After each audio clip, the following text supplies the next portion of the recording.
ప్రపంచ తెలుగు మహాసభలో తెనాలి చిన్నారులు వివిధ నృత్యాంశాలను ప్రదర్శించడం విశేషంగా చెప్పుకోవచ్చు. నాట్య గురువు పేసర్లంక వసంత దుర్గ శిష్య బృందం ఈ అరుదైన అవకాశాన్ని దక్కించుకుంది. తమ నాట్యకళ ప్రతిభతో ఆహుతుల ప్రశంసల్ని చిన్నారులు అందుకున్నారు.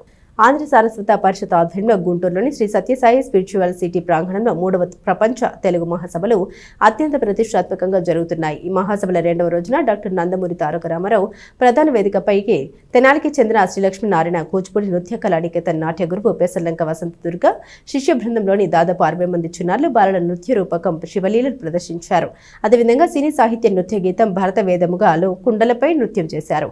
వివా ది స్కూల్లోనూ నాట్య గురువుగా చేస్తున్న వసంత దుర్గ దర్శకత్వంలో దాదాపు 78 మంది చిన్నారులతో తెలుగు వైభోగం నృత్య రూపకం ప్రదర్శించారు. ప్రతిష్టాత్మక ప్రపంచ తెలుగు మహాసభల్లో ప్రధాన వేదికపై 150 మంది చిన్నారులతో దాదాపు 50 నిమిషాలు తాను రూపొందించిన అంశాలపై ప్రదర్శించడం సంతోషంగా ఉందని వసంత దుర్గ అన్నారు. ఇందుకు అవకాశం కల్పించిన ఆంధ్ర సారస్వత పరిషత్ వారికి గజ శ్రీనివాస్, వాసిరెడ్డి విద్యాసాగర్, చిట్టి లలిత, సిహెచ్ సరళ, మాధవికి ధన్యవాదాలు తెలిపారు.